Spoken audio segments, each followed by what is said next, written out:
Hey everyone, welcome to Naval Theater. I'm Curious Mirage, looking at the ships, people, events, and theory that make maritime history so fascinating.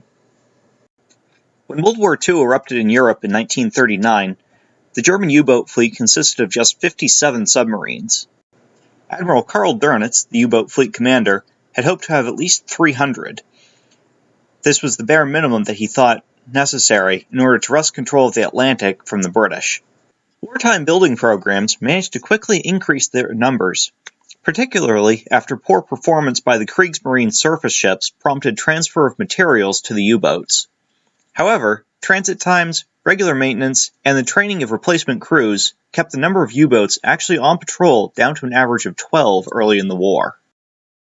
December 7, 1941. The U.S. Navy is attacked by Japan. America declares war on Japan the next day. 2 days later, Hitler declares war on the United States, and America reciprocates the following day. The U.S. is now officially in the Battle of the Atlantic.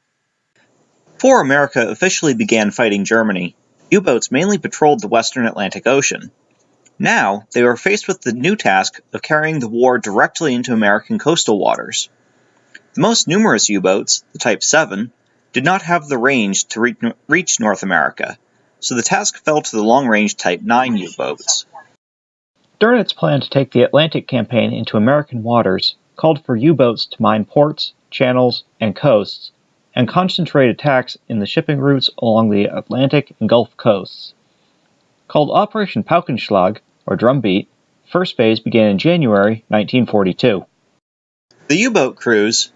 The good news was that the Americans were hilariously underprepared. Convoys had been in use in the Atlantic since 1939.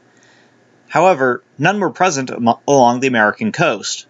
This allowed the U-boats to attack unhindered without fear of retaliation from the escorts. The British even sent warnings to the U.S. Navy, who either ignored or dismissed the reports. At least the Canadians were paying attention. Even better, night attacks were made easy. The lights of coastal communities were not dimmed for blackout because people were afraid it would hurt the tourist industry. All of these factors combined let the 5 U-boats committed to the first wave sink 23 ships, totaling 151,505 GRT.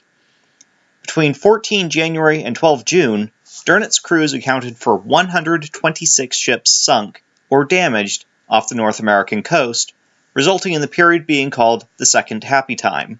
Drumbeat was expanded with Operation Neuland, extending the target area to the Caribbean in February and March. The Americans didn't get their act together until May. Coastal communities had been politely asked to consider turning off their lights on 18 December 1941, but a blackout wasn't enforced for months. Similarly, it wasn't until 1 April 1942 that ships were forbidden to travel between ports at night, and coastal convoys didn't start until 14 May. Once everything began to come together, shipping losses dropped off dramatically, and most of the U-boats were withdrawn to other areas. However, U-boats would continue to operate off the American coast for the duration of the war. Nearly 400 merchant ships would be sunk off the coast of North Carolina alone by war's end. Thanks for watching. If you have any questions, leave a comment and I'll try to answer them. I have some suggestions for further reading here.